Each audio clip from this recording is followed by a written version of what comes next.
సౌందర్యలహరి 32వ శ్లోకం. శివశక్తి కామః క్షితిరధరవిశ్శీతకిరణః స్మరోహం సశక్రస్తదను చ పరామారహరయః అమీహృల్లేఖాభాస్తిశ్రుభిరవసానేషు ఘటితాః భజంతే వర్ణాస్తే తవ జనని నామావయవతాం.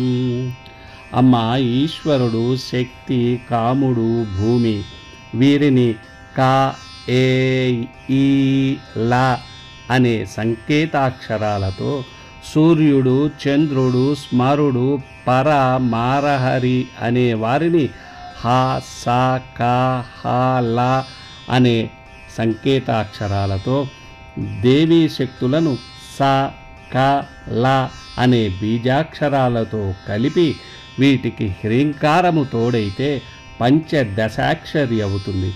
ఈ పంచదశాక్షరి చివర చంద్రకళ అక్షరముతో కలిపితే షోడశాక్షరి అవుతుంది. దీనిని పరిపూర్ణముగా తెలుసుకున్నవారు మాత్రమే సాధకులు కాగలరు.